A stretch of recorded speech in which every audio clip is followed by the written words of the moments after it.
There's fluid inside of this tube, and that needs to be down. That's why you press it, and the moment you tilt it, and also it's stored with the car parts dealers, it's stored sideways. So that's why they say, please bear in mind, press it 6 times. You did mention, Johnny, earlier that sometimes when you do get a new shock and you get it out, you would nearly think that the new shock It's gone was nearly. worse than the old one.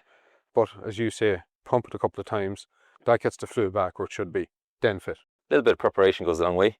As you take the shock out of the car, that's the way you put it into the strut compressor. So depending on the size of the shock, you want it symmetrical.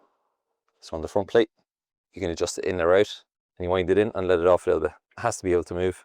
There is adjustment then as well. If the shock is longer, you can adjust it up and down for the height. And you're always looking from the side to see is it straight. Looks good to me.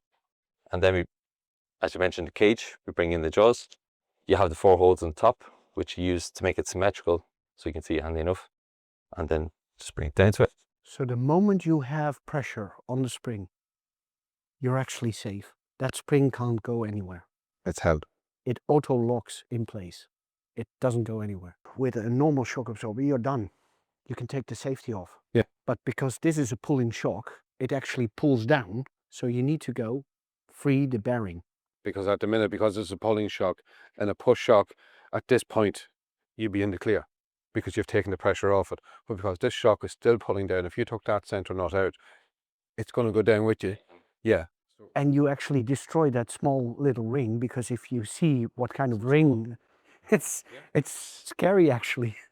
But again, that's down to Mercedes engineering. Joe, we'll show you this nut now when it comes off. How small this is and the pressure that's under. It's amazing. But there's also ingenuity in that, because that ring is so small because it's enclosed in the top bearing. Yeah. So it sinks doesn't into it. need, it doesn't need to be bigger.